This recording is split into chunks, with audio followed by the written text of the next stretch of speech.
Heyo, welcome into the CHGO White Sox Podcast, coming to you live from Studio A of our CHGO offices here in the West Loop of Chicago. I'm your host, Sean Anderson. Alongside me is Herb Lawrence. Hello. You can follow him at Ecknerwall23. He's our CHGO White Sox community leader. You can follow me at Sean_W_Anderson. You can follow the show at CHGO_White Sox. We're being produced today by Sarah. Hi. Make sure you thumbs up the video. Make sure you subscribe to our CHGO Sports YouTube channel. We're getting closer and closer to 50,000 subscribers. We got a Bulls pre- and post-game tonight as they are taking on the Cleveland Cavaliers. So make sure you tune into Matt Peck, Big Dave, and Will Gottlieb's show later on tonight. And also, head over to allchgo.com. You can become a diehard there. Vinny's got a White Sox weekly that he's starting for diehards. He's also got a brand new piece about Garrett Crochet. Joining us now, our CHGO White Sox beat writer. You can follow him at Vinnie Duber. Oh, unplug my laptop is what Sarah is mimicking to me behind. It's Vinnie Duber. Hello. You're at Camelback Ranch. How is it? How's the Wi-Fi there? First off, I mean, are you going to be with us the entire show? Well, so far so good, but how dare you even bring it up? Sorry, I'm just, I don't know how, the state of our show. Just want to make sure. Anyways, what was the main topic today? Obviously, we have video from Dylan Cease and Pedro Grifol. Was that center stage, or was it more, hey, look at all the 68 players that are here? Yeah, I mean, pitchers and catchers report today. So, I mean, if you were one of those folks who circled this day on your calendar, this is the day that you were waiting for. This is the official start of spring training, I guess you can say, for the White Sox, even though all these guys have been here for a while now. But, yeah, I mean, Dylan Cease talked today, and I think it was obviously important to hear from him after the offseason that he just went through and that White Sox fans went through. I don't want to say because of him, but in regards to him, we'll say. And basically, Sean, you were tearing your hair out basically every week because you're like, when is this trade going to happen? And or what hair you have, I suppose, to take a shot. But, very kind. Yeah, but and a trade obviously never did happen. So to hear from Dylan today about how that was for him, maybe a little anticlimactic for the reasons that Chris Getz and Pedro Grifol had talked about all offseason long, that this is a guy who's pretty well equipped to deal with this kind of thing just from what his personality is. But it was necessary to hear that because here's a guy that for months we kind of all thought, and even he admitted to thinking at one point during this winter that he wasn't going to be here today, or that he wasn't going to be here with the White Sox today, I should say.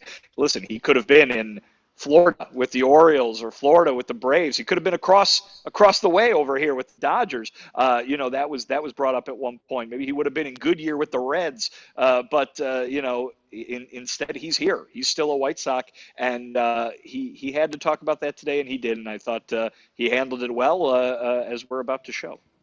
And, Vinny, I wanted to see pitchers and catchers, of course, reporting today. And yesterday, Pedro said there was one catcher missing. Did everybody get to make it to camp today on time? As far as I know, everybody who's supposed to be here is here. And certainly a lot of folks who aren't mandated to be here yet are here as well. Really the only people that we didn't see today, Eloy Jimenez, Luis Robert Jr., there were some folks that we didn't see, but we saw signs of, so I don't want to necessarily throw any other names out there and accuse them of not being here if they were here. Those were the two that Pedro Grifol mentioned when asked who wasn't here yet. But again, those guys don't have to be here till next week, and I even brought up yesterday, I think when you asked me, Herb, that sometimes folks who come from different parts of the world, which Eloy Jimenez certainly falls into that category, they're sometimes not the quickest to arrive. No problems here. And Pedro Grifol says that they could basically start a full squad workout right now. That's how many folks are already in attendance. Remember Sammy used to use that as an excuse. Visa problems. Can't get in there at February 21st. And then that's some bitch stroll in like March 1st. Like, hey, what's up, folks? Love to do things. It's like, Sammy, you live in Miami. Visa problems. Well, what do you do though? You just show up and then hit 60 homers? And yeah. Then, It was like a veteran thing. Like, people don't want to practice baseball. They want to play baseball. Dallas Keuchel did the same thing, and I think that went the same way. I think he hit 60 homers that year, the equivalent. People hit 60 off of him. I guess as the people in the chat are pointing out as well, like Connor Smith, it is Jose Valentine Day as well. So to all of our Amores out there in the chat, we love you very much. Happy Valentine Day. And grow out the mustache, which I guess before we get in, Cease is not doing. Well, I mean, it's there certainly. The hair is all there where it's supposed You to know, be it's for the more mustache, me but than you. he's got a full beard going. He, as I tweeted, he left me all alone on Mustache Island. So we are mustache bros no longer, I guess. Yeah, Mustache Island, what a trip. I think that's where Eloy Jimenez is flying in from. All right, let's play some Dylan Cease, and then after Dylan Cease, we'll take a break. Then we'll hear from our leader, El Capitan, Pedro Grifol, and then we'll chat a little bit about the jerseys. Maybe we'll do that when Dylan Cease ends, and we'll also talk about old friend Liam Hendricks as he is nearing a new team. So let's quit hemming and hawing. As Vinny said, Dylan Cease talked a lot about the rumors this offseason. So here's Dylan Cease addressing the nastiness and rumors around his name this offseason. I mean, I just pretty much tried to follow it and see what was happening, but for the most part, I just focused on getting ready because at the end of the day, I just want to perform. What were your conversations like with Chris? He said that he was in pretty constant contact with you. Yeah, he just let me know that if anything was imminent, that I would, basically get a heads up. So I think with those things, it's just, I think it can be, a last minute thing sometimes. So I feel like it's pretty hard to give too much of a notice, but yeah, he just told me he would let me know. Is there any level of anxiety on edge, or just kind of waiting to see what happens? Because we're in camp now. Yeah, like currently or back in the offseason? Currently. No, not really. Like I said, I just want to perform. Is it at least kind of like one of them double-edged things, like you don't want the upheaval, but also hearing your name there shows that people want you and that they think highly of you as a player? Yeah, it's a part of it's exciting, I mean, I guess anything that's new and novel like that it can be exciting, but I have a lot of good relationships with teammates and coaches and all that here, so I pretty much was just trying to prepare like it was a normal off season, and wherever I went, I was gonna be ready. We asked this of guys around the trade deadline. What was your family's and friends' experience? Did you hear a lot of articles sent to you and a lot of text saying, "Is this happening?" Or yeah, a lot of that, a lot of texts that kind of hey, I saw this report, and you're like, yeah, I saw it too. How do you balance the the thought of possibly going to a contender, pitching for a winner against staying here? These guys, it's kind of a rebuild situation. How do you toss those things around in your mind? I mean, either way, I'm going to give the same effort, so that's all that really matters. Like I said, I just want to perform, so it's pretty much just that simple. Wasn't the idea of pitching for a team that has a chance to play in the postseason, though? It's got to be intriguing, right? Yeah, and but I mean, I think we're not here with the mindset that we're going to lose, so we're excited here. It's we're good to be back, and either way is going to be a positive and a win-win. So I'm happy to be here. What is that mindset like? You said it's not to lose. What is the mindset? What do you sense from the group here? I think it's. I mean, obviously we're still kind of getting to know each other. A lot of new faces, but I think the biggest thing is just putting in the effort and putting in the work. And there's no reason to start the season with any self-doubt. It's baseball is one of those games that anything can happen. So I think we're all preparing to do the best that we can and see what happens. What do you make of kind of the state of the team after all the new faces come in and Chris does everything to the roster and even maybe incorporating some of the stuff that you personally went through this offseason? I mean, it's still early, so I haven't seen a lot of everybody in action, but the spirits are high. There's a lot of excitement, a lot of good attitude, so that makes a big difference. And for on the field stuff, it's I haven't really seen a lot of the new guys and all that, so I think that'll be kind of more of something to tell as we get into games and kind of get rolling. Dylan, you had the Cy Young runner-up finish in 22, obviously a little step back in the numbers last year. What did you kind of hone in on it and try to work on this offseason to get back to where you were a couple years ago? Yeah, the biggest thing for me is just getting my body and arm ready. It's your preparation in the off season is obviously very important, but I think kind of now is when you really start dialing in the the pitching side of it. Not that you're not in the off season, but it's it's a little bit more of getting in shape and kind of putting the body through a little higher intense throwing. When you take some time off, that can take a minute to get used to again. So for me, it's just make sure my body's physically ready, make sure I'm in a good mindset, and just get here and focus. Is it at all jarring to walk in the clubhouse and just see how different the roster is and all these new faces? I mean, that's a major roster turnover. Yeah, it's interesting. it's I'm used to coming here, and there's a lot of older vet guys and stuff like that, and it's definitely different this year. It's definitely different. Are you that guy now that you just talked about? Oh, I don't know if I have enough time for that.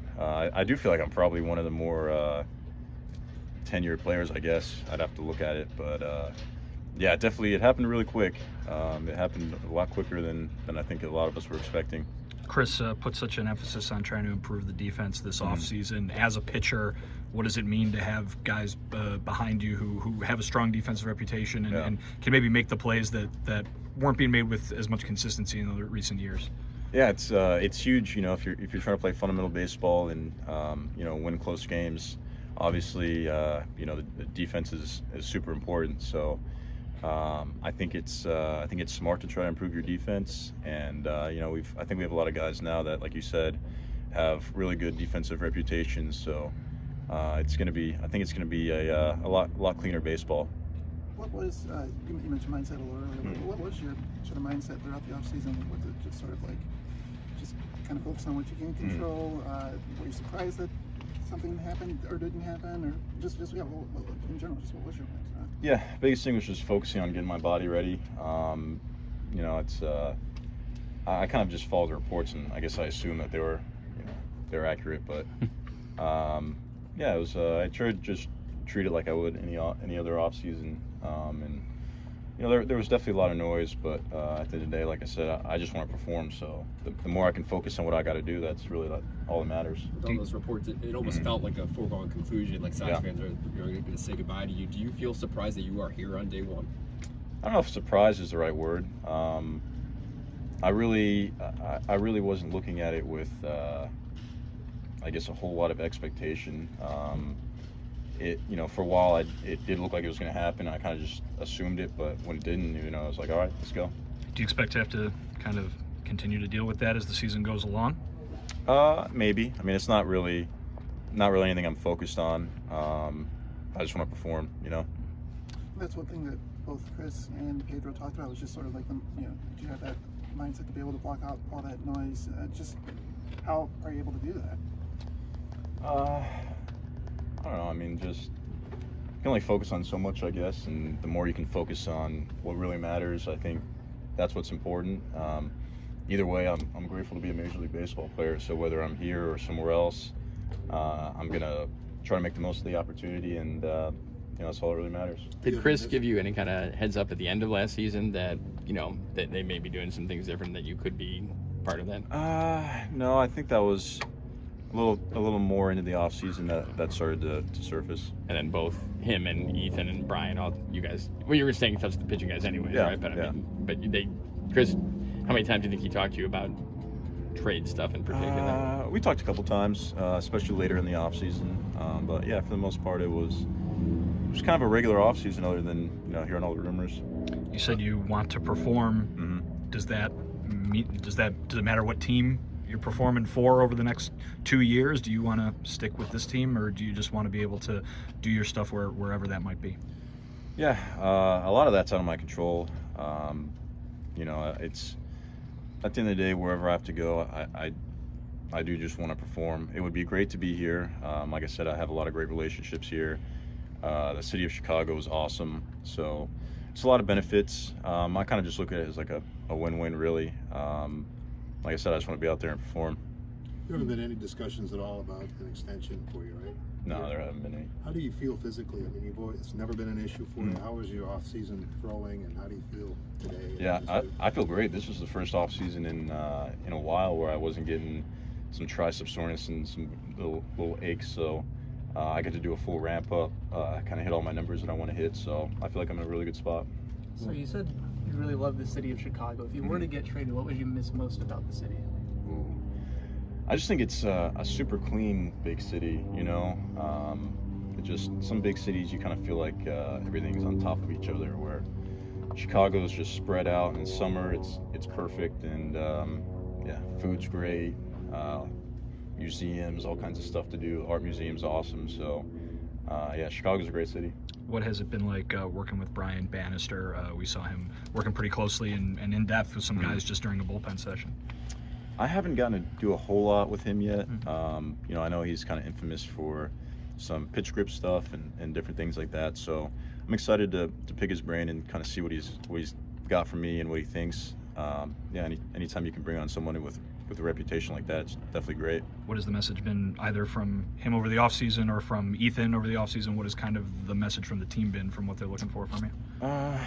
Message. You know, I think very similar to last year, but hopefully a little better. You know, make all your starts, execute pitches, kind of the same old. You know, definitely don't overthink it. Don't, you know, it can be very tempting in this game if you don't get the results to try a million different things, where sometimes it's just you gotta follow the process, you know.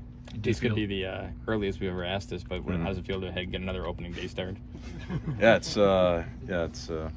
it's great. I still feel like it's something I have to earn, and you know, I'm not really even thinking that far ahead yet, but it was definitely funny to be you know, mention that early. Estrini said he bumped into you in the offseason. Did you get a chance to watch him at all or have an impression of him? Yeah, I got to see a little bit of tail end of his bullpen. I didn't get to see a whole lot. Big body, definitely has good stuff. But yeah, like I said, I haven't seen a whole lot of him, but I look forward to watching him this spring. What did you think of the new uniforms? Some players have been noticing that they look different this year. Yeah, it seemed like they got the breathable mesh or whatever. Is it design? I don't know. I haven't even really noticed that much of a difference. Do they feel different at all? I haven't worn it yet. Ask me in a week. All right, there's White Sox.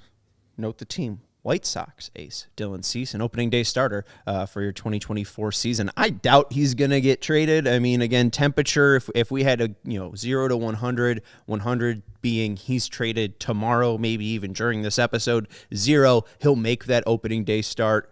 Where are we at on that thermometer if we're using the Celsius scale? Oh, Vinny's muted. Hold on, Vinny. You're now all right. Go ahead. Certainly closer to 0, I would say. But I think the one thing that you can look at is the state of the offseason in general, and the fact that there's still, it would seem, business to be done, and that there are a lot of kind of premier free agents still waiting for a job. So maybe with that being the case, teams have not yet finished their work. Things can still change in terms of where they might want to pivot, because things are still unsettled. But yeah, it would seem that from everything we've heard from the national reporters who report on these kind of things, that the trade deadline would be a more realistic time for him to be traded than any other prior to that. But also, keep in mind injuries. There's I think we already saw that Justin Verlander is behind schedule. It's literally day 1 of spring training, and we're already starting to hear some of the stuff about injuries that could throw teams' pitching plans into a little bit more chaos than they were expecting maybe yesterday. Yeah, and I saw the Rangers are likely done with acquisition, so that at least cancels out one team that might be adding a starter. Herb, is it at 0? I think it's like at 2, because there's never a. I mean, you couldn't get me a round number. A 5. You give me 2. 2's a round number. It's a whole ass number. But when's the last time you heard of a spring training trade? Like, it's very settled usually when you're here. There's signings, of course, but very seldom do you have a spring training trade go down, especially of this type of magnitude, which it would be bringing back the players that Dylan Cease, his talents, would offer coming back for the White Sox. So I would say 2 because there's, as Pedro said in the clip that Vinny sent to us, and we'll hear from Pedro a little later, the 0.0% a chance of making the playoffs seems a little extreme, and I think the 0.0 chance of him getting traded seems a little weird because that would mean it's impossible to happen, which it's not impossible to happen, just very unlikely. This is from 2014, so obviously things have changed, and this is from Fangraphs. Jason Hamill in the 2009 off-season or spring training with 3.7 WAR was traded. Niger Morgan with 3.6 WAR was traded in 2011. AJ Burnett in the 2012 spring training with 3 WAR was traded from the Yankees to Pittsburgh. In the 2012 offseason, Jason Hamill again he's traded everywhere from Colorado to Baltimore with 2.6 WAR, and Michael Wirtz, who I think was a Cub to Oakland trade. Cubs legend. Okay, Cody's saying Cubs legend. 2009 spring training. What do you say? Baltimore from where to Baltimore? So he went 2009, Jason Hamill, Tampa to Colorado, and then in 2012, Colorado to Baltimore. Both times he had to go from Arizona to Florida or Florida to Arizona. Oh, spring training. training. Yeah, I mean, he gave him 3 years, so I mean, it's got settled for a little bit. I mean, that's not crazy. Anyways, but Kenley Jansen, even with Boston right now, still there's trade rumors that they might deal him. So it's kind of a unique offseason where maybe we'd see a trade. So I get why you put it at maybe two rather than 5. We'll take a break. We'll talk about the jerseys that Dylan Cease haven't worn yet. We'll talk about Brian Bannister. He really hasn't worked with Brian Bannister yet, but you saw him work with Michael Kopech. We'll see what your impression of Brian Bannister is. We'll also hear from Pedro Grifol on his impression of Brian Bannister, the new senior advisor to pitching. Correct. Okay, cool. All right, let's take a break. We'll let you know about our friends over at CD1 Price Cleaners. Our friends over at CD1 Price Cleaners, which makes them unique, is the ease that they offer you and the price. Low prices. Customers save over 30% on their dry cleaning bills by switching to CD1 Price Cleaners because it's one price. It's in the name. It's simple and it's a transparent service. Other cleaners charge a different price for every garment type. Plus, they have upcharges and you may pay a different price each time you visit. At CD1 Price Cleaners, we charge one low price for any garment, even sports jerseys. The same one low price. Again, CD1 Price Cleaners. They'll offer you one low price to wash your garments, and they have a fast turnaround. They have your order ready the same day or the next day. Other cleaners take 2 to 4 days and have your clean garments ready. And they have text alerts. They'll send you a text when your order is ready for pickup. They also offer dry cleaning, wash and fold laundry, blanket comforters if you need those washed. They'll offer tailor and alterations to your clothing. They have also cleaning for leather and area rugs. So visit chgo.cd1one.com. And the link is also in the description. Once you're there, you can pick from an in-store coupon or online pickup and delivery coupon options. Again, visit chgo.cdone. I don't know how to spell that number. I really just want to put the actual numeral. It's one.com, and the link is in the description if you don't understand what I'm saying. Go check them out, and they're offering you coupons already from their low price, that one price, Herb. Yes, that is good. Are we ready? Yeah, we're not singing. I mean, you could just start telling me about ComEd's low energy in their. I'm just making sure business. you're ready. It's getting easier Rock and roll, baby. For businesses to switch to electric vehicles. That's something we can all get behind. For the health of the planet and the well-being of all of us who share it. Because the electric grid is evolving to meet your cleaner energy needs as we all move with confidence towards an electric tomorrow. Plus, Vinnie is going to be checking out the Electric Tomorrow Music Festival while he is down in Arizona. We're very excited to get that report. But whether you have one delivery van or a whole fleet of shipping trucks, ComEd can help guide you to make the changes that make sense. So what should business owners do? Well, Herb, they should go to ComEd.com/clean to learn more about the resources, fleet rebates, and infrastructure incentives available to help businesses go electric. It's electric. Boogie, woogie, woogie.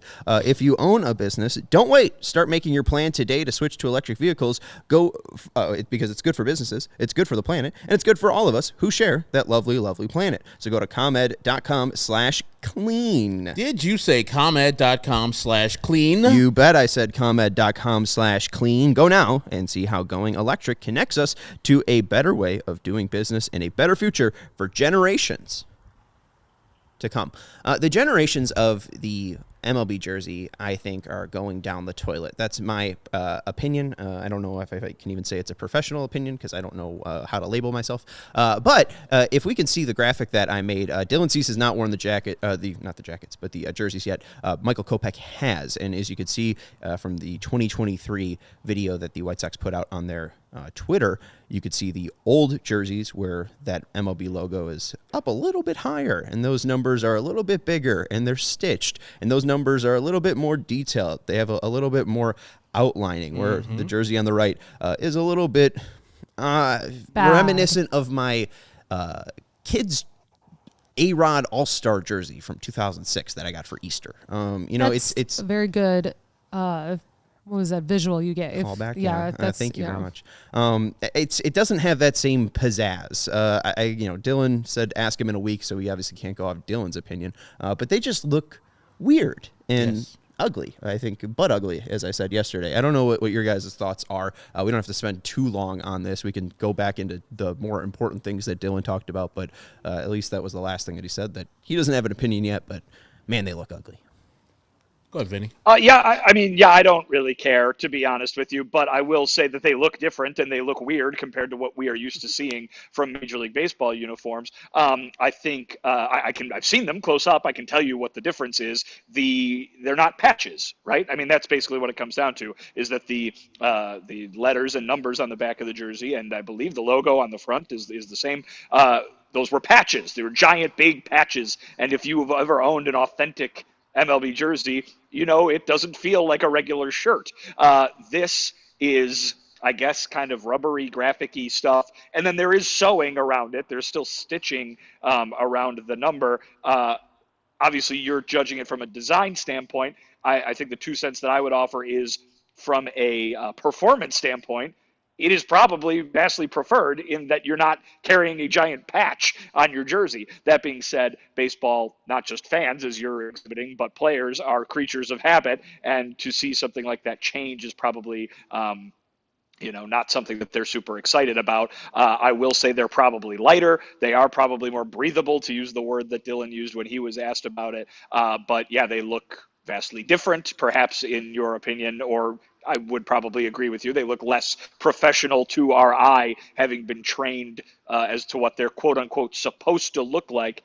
But I would say this, that it's probably one of those things that in a few years, this will just be what baseball jerseys look like and have looked like, and people probably won't care too much. I always thought it was kind of strange that baseball jerseys are more of like a fancy shirt instead of like a t-shirt that you would play a sport in, and so this is perhaps a move away in that direction, but certainly I know that the internet is mad, as it usually is, about everything. So yeah, I think it's like when you're a kid, and this is half the reason why I really didn't like snapbacks, because that's what they give you, standard issue snapbacks for your major league or for your little league teams, and you get the throw over t-shirts. And so you're like, ugh, the baseball players who I look up to are wearing those nice uniforms with the button-up jerseys and the fitted hats.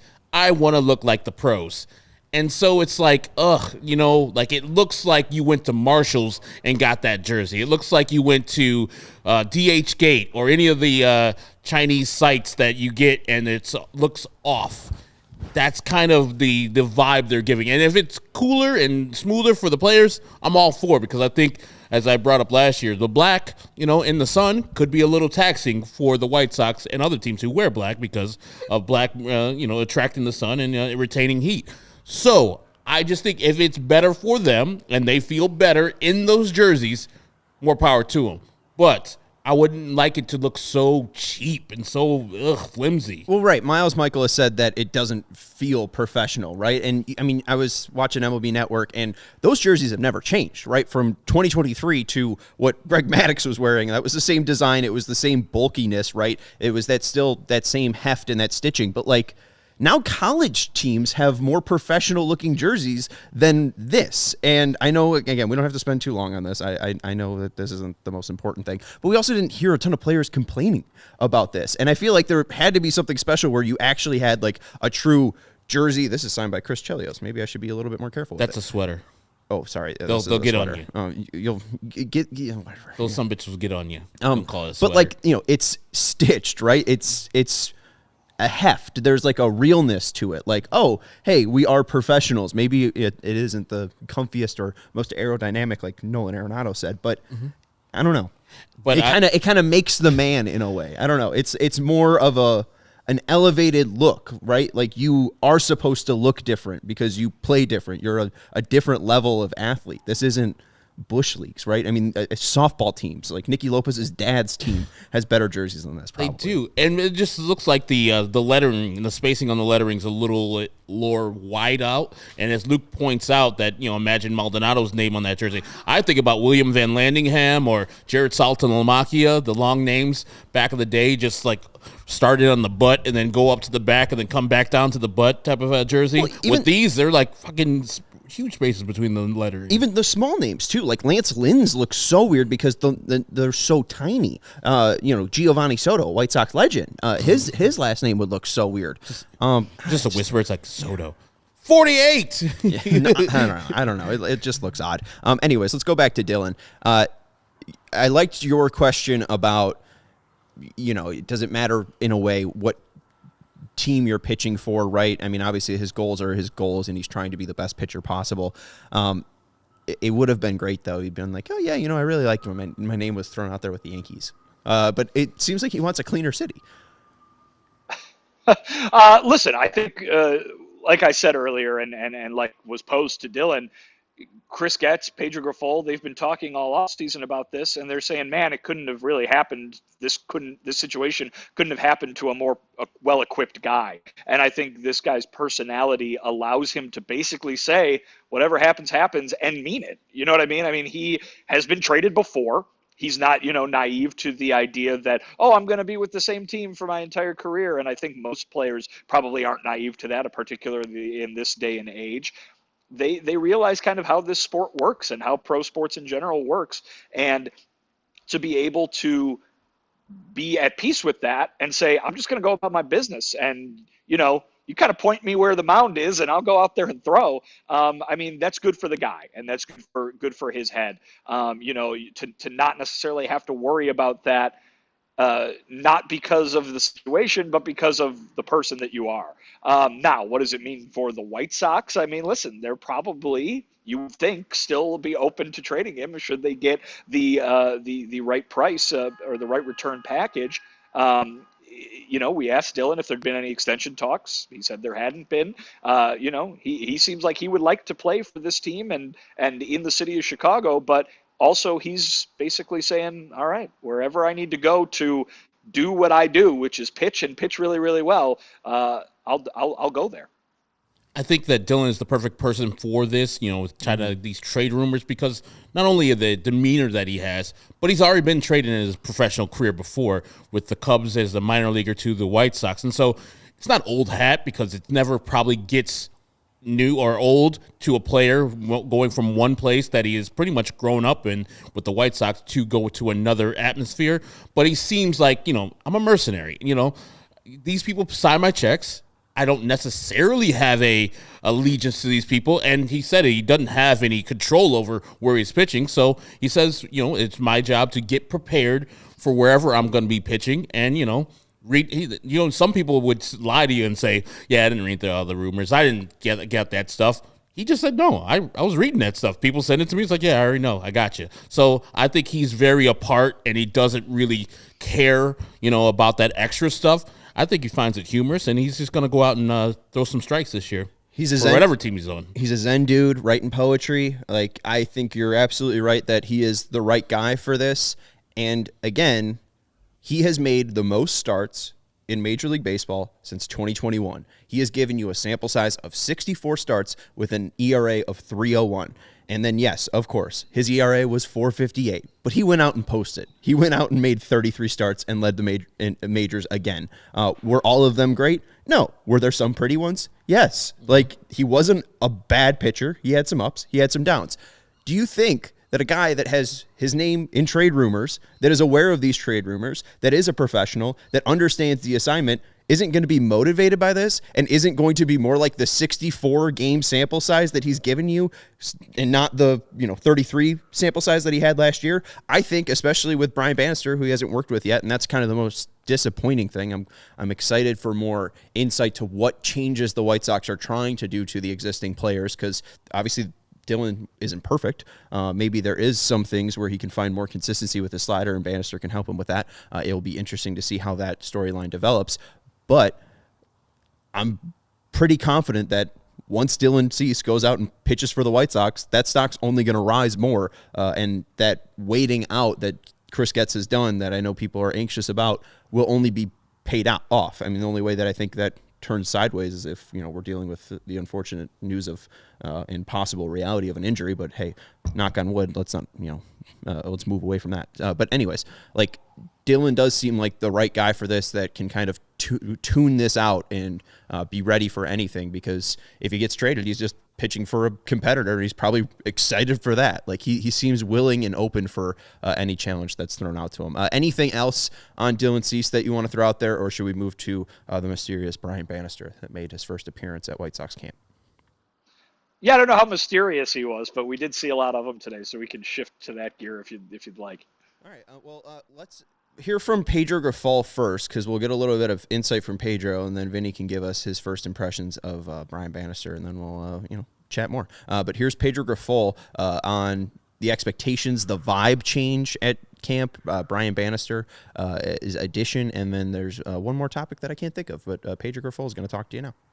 Pitch shapes, execution, who each one of them really is, and what works for them, staying in their strengths, and there's a heck of a lot more.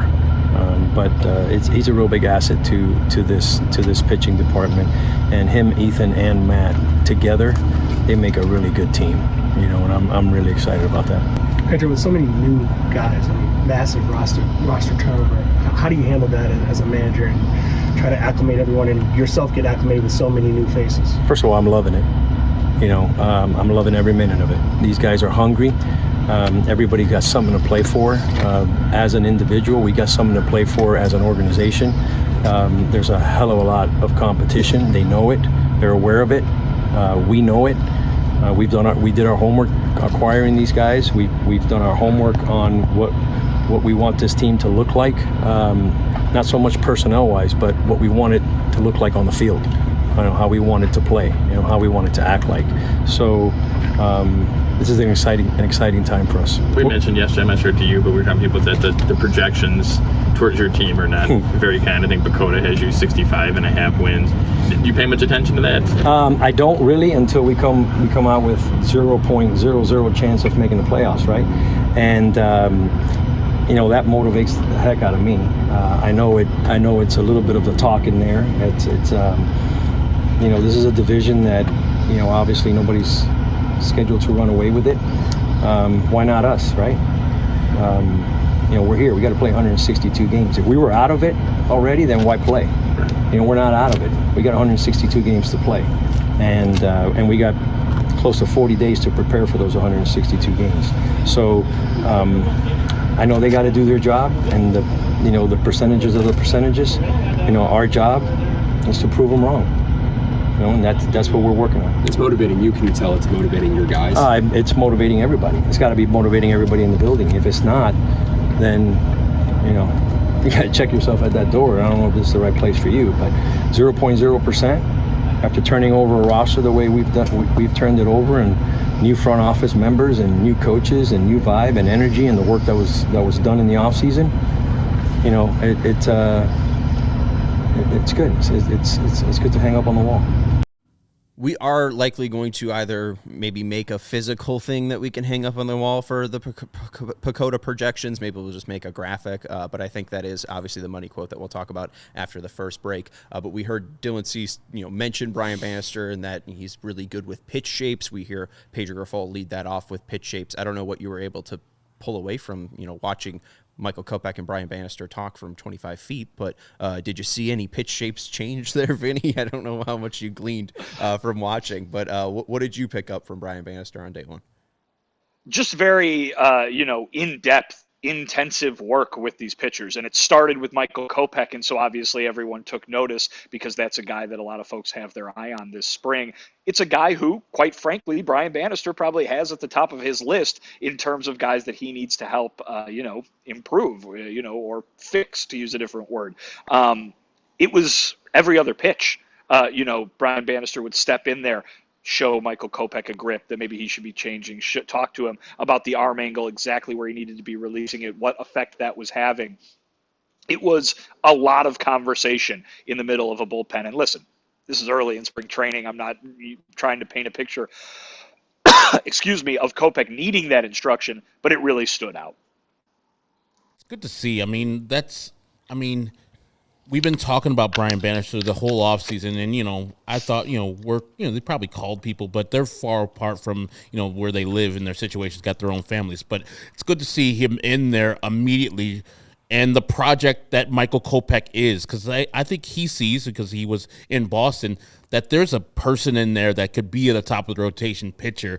He just needs some adjustments, and this is why, probably in the money, that Brian Bannister took the job. He sees Kopech as, this could be my grand thing where I turn this guy in from a middling to failing starter to the top of the rotation guy that he should be. So I'm very encouraged by that. And even if it doesn't work, at least you're trying something different instead of saying, well, Kopech's been healthy this whole offseason, he should be better, and then just throw your arms up after that. They're actually proactively doing something to make him better, and that's great to see. Yeah, I mean, and I don't want to just call this out for just Kopech too. Bannister finished up with Kopech and then moved on and did the exact same thing with Touki Toussaint. And then when Touki's bullpen was over, he did the exact same thing with Justin Anderson and an NRI. So I mean, we got an insight into the way that Brian Bannister is working with these pitchers more so than here's what he's doing XYZ to fix Michael Kopech specifically.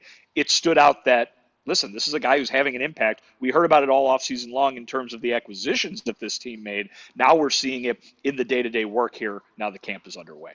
And Melissa asks, do other teams have dudes like Brian Bannister? Are we like 8 years behind the 8 ball on this? If you Google senior advisor to pitching, the only thing that comes up is Brian Bannister. So at least that unique of a title, there you go. But maybe his title from last year. What was he? He wasn't director of pitching. He wasn't senior advisor to pitching. He wasn't. So he's I'm a just little higher. being very specific. I mean, I don't think that there are many, at least with this specific seniority, like a senior pitching coach. I think this is fairly newish, outside of Brian Bannister himself. I mean, the White Sox, didn't they bring in a catching guy too? They brought in a guy that they haven't had in their catching staff forever. And so Butera's there now. Now you have Brian Bannister. While this offseason hasn't been thrilling for most White Sox fans, I would judge it as a C. I like difference. I like not going down the same path we've been to and then saying, okay, let's see if we can get these good results out of these people. But bringing in Brian Bannister, bringing in, I want to say Sal Butera, but it's probably Drew. It's his son, I believe, right? Yeah. So, Drew Butera. Drew. Yeah. This is great. This is a good thing for the White Sox to think different and do different. Sorry. I'm looking at the Rays because I'm trying to, maybe that'd be the team that I think would probably have something like this. Director of pitching operations. So that might be it. Yeah. Winston Doom is the director of pitching operations for the Tampa Rays. So it's pretty. That's sick. a cool name. A really sick name. Let's take a break, and we're going to talk about Chris Getz's comments on projections and the differingness or the different nature, at least from Pedro Grifol. Winston Doom, Doom. Yeah, like Doom, the video game. Okay. And Winston, like the smokes. Like the Ghostbusters. Your first Doom is to go to the video game. What's the other Doom? Dr. Doom. But that's a doctor. Obviously. Yeah. And this guy's just Doom. He's the most feared villain in the Marvel universe.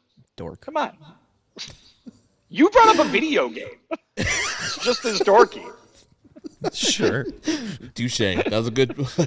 At Game Time, they believe that you shouldn't have to worry about when you're buying tickets for your next big event. Game Time has a fast and easy way to buy tickets for all the sports, music, comedy, and theater events that are near you.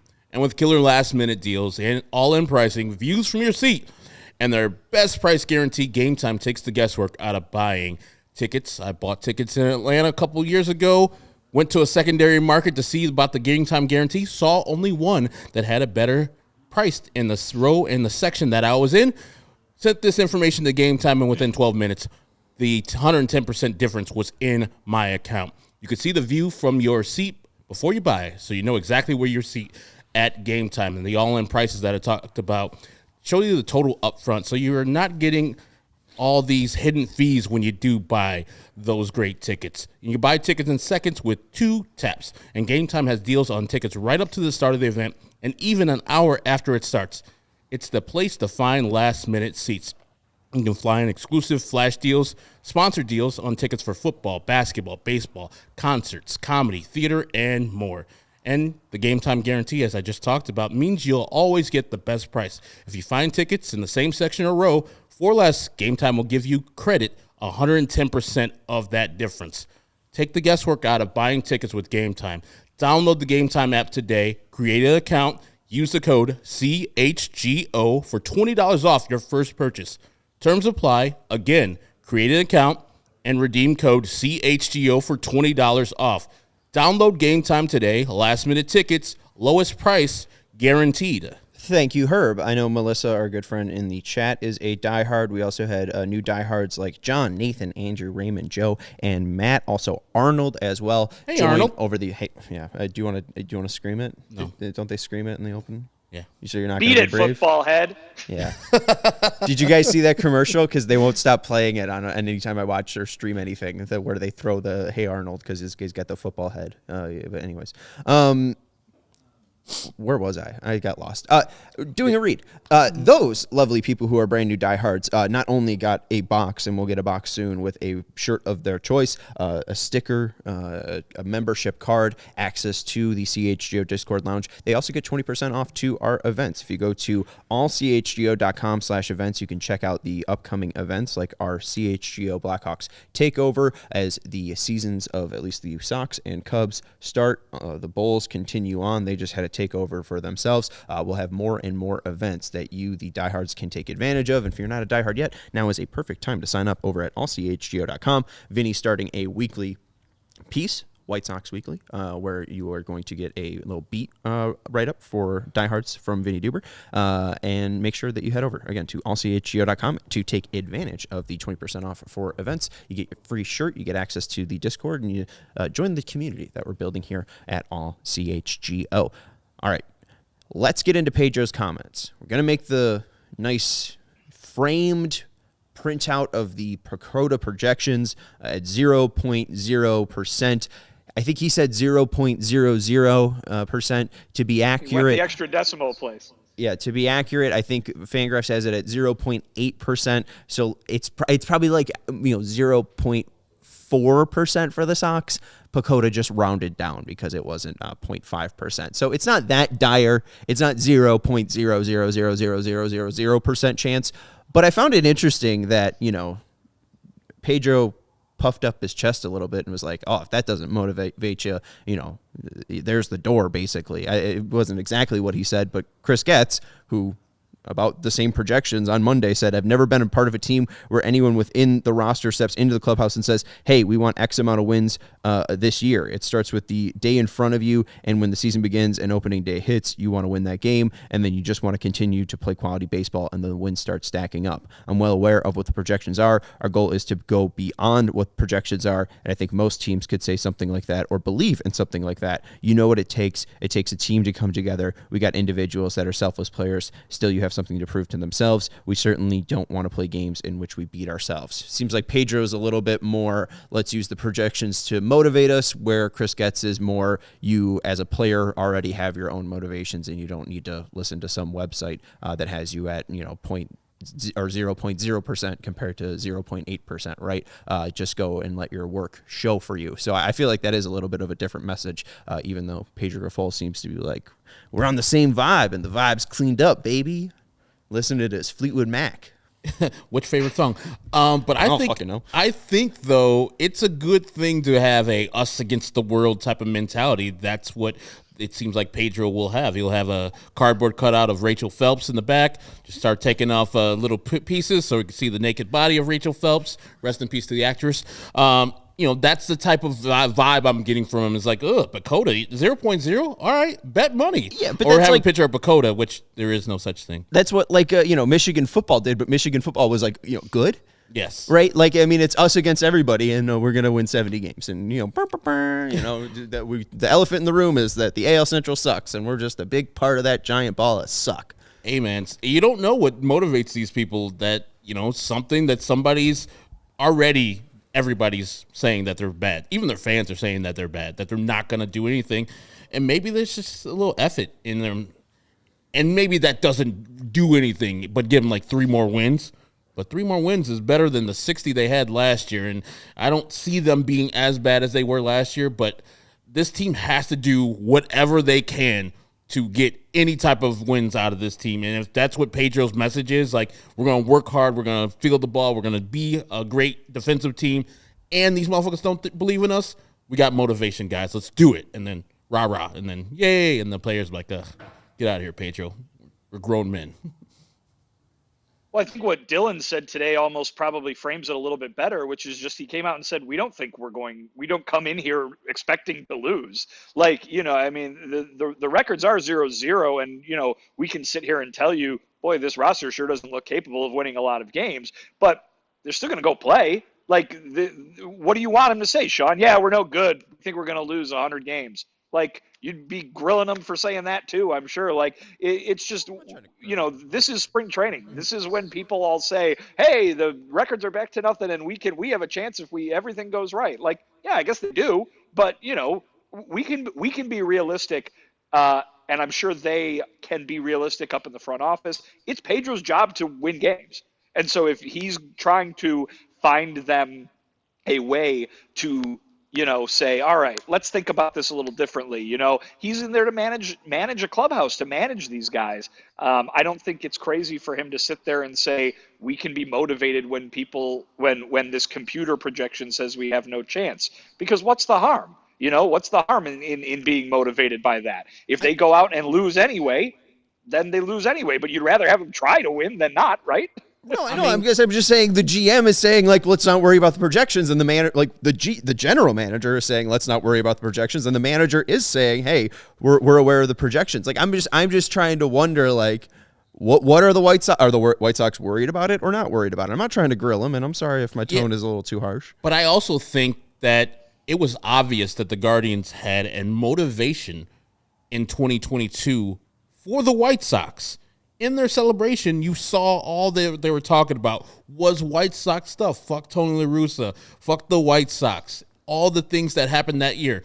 Yes, that team was much better than the White Sox are currently built, but who knows? You don't know what these guys are motivated from or about. And they brought in a bunch of people who are clubhouse dudes, and maybe that's what they get motivated by, like the no one believes in us type of stuff. And now there are a bunch of kind of like miscreants and throwaways from other organizations. Maybe they're brought together as this White Sox team, and they come together as a unit because of no one believes in us, and it is truly us against the world.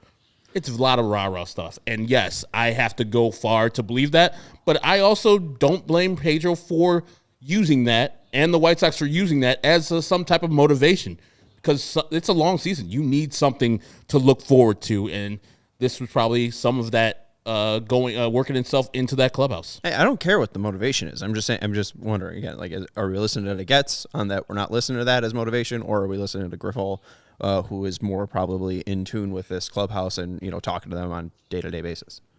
What I would say is, from someone who's done this a while and constantly has to hear from people telling me and us, the assembled media, that they don't read anything and they don't see anything and they don't pay attention to anything. That's not how people work. And so when you hear, like from Dylan Cease today, yeah, I followed every single rumor that I heard and I knew exactly what was going on. When you hear from Pedro Grifol saying, yeah, I saw that whatever computer churned out that we were going to do this year, yeah, I saw that. Yeah. Because that's how the world works in 2024. You see everything all the time unless you throw your phone into the river. Like it is a refreshing way for people to talk. I'm not saying that they have to be obsessed with it. No one should be. But to hear them say, yeah, I saw it, rather than just like, no, I have no idea what you're talking about. I think we're going to, doesn't everybody think we're great and that we're so improved and that everything's going to be fantastic? I think that is refreshing in that sense, at least. And we heard it twice today from both Dylan and Pedro in regards to different topics. So, and then at least is Getz, because of his greenness with this position, with his, newness to this job, is he just going to be a little bit cleaner with his answer about not worrying about online projections because he's just trying to put a good team out there? Is it fine that there's a different vibe from the guy in the front office compared to the guys that are actually playing out there? Yeah, because I don't think they're diametrally opposed. Like, Getz has to do his job, and part of his job is not worrying about projections because there's nothing literally he can do about it. Pedro can use those projections as a motivational tool. So there's two different styles, but I don't think they're opposed to each other. So yeah, I think the message is clear. I think they both have different jobs to get their teams ready, and Getz can't worry about some computers saying that they're going to have nothing, no chance to win the playoffs, while Pedro has to use that as some type of motivation tool. The Bulls are at 6 p.m., so we got to get out of here. Vinny, any final thoughts from spring training? We're obviously going to be back here at 5 p.m. on Thursday, so tune in with more from Vinny's updates from Arizona, but anything else from day 2. No, I think we covered most of it at all. It's good to be back out here and seeing dudes throwing bullpens. Keep that sunblock on. I know it's only like 60, 65, but that sun's still hot. That sun's still very, very strong. We also will be likely talking tomorrow. I know obviously people might have saw on Twitter that Jeff Passan tweeted out reliever Liam Hendriks, old friend, has multiple offers and has set a deadline of Thursday to sign with the team. Sources tell ESPN if Hendriks does not sign now, he would keep rehabbing from Tommy John surgery on his own and throw for teams in late July before signing for the stretch run. So we will keep you updated on Liam. Maybe we will even have a new team for Liam tomorrow to bring to you. So we are going to wrap this up. That is Herb Lawrence. That's Vinnie Duber. Thank you to Sarah for producing the show. I'm Sean Anderson. Thank you to everyone in the chat for hanging out with us. And the Bulls are going to be on at 6 p.m. So stay tuned to the CHGO Sports YouTube channel. Goodbye. We all silly like the mayor.